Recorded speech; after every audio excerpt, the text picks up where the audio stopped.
मोबाईलला फक्त 10% charge. Blogger मुलाचं आयुष्य आणि जगाच्या पोशिंद्याचं म्हणजे शेतकऱ्याचा आज अनुभवलेलं दुःख.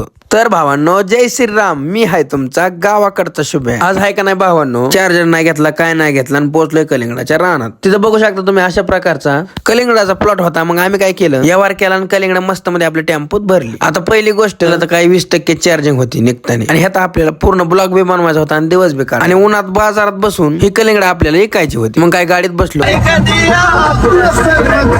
मग काय माझ्या येडा मायचा आशीर्वाद आणि मित्रांची साथ आम्ही मालबारला निघालो बेगवनच्या दिशेने. जात जाता इथं काटा केला पेमेंट केलं, शेटची गाडी घेऊन बेगवनला पोहोचलो. बेगवनला पोहोचलो की काय स्क्रीन रेकॉर्डिंग बघू शकता. बरोबर 3 वाजता 10% चार्जिंग आणि इमान ओढून ठेवलं होतं. आयफोन आहे तुमच्याकडे, तुम्हाला चार्जिंग टिकवायची का नाही, इमान ओढून ठेवायचं आणि निवांत बसायचं. तेव्हा कुठं चार्जिंग टिकते, नाही तर लय बेकारी. थांबा बोललेलं.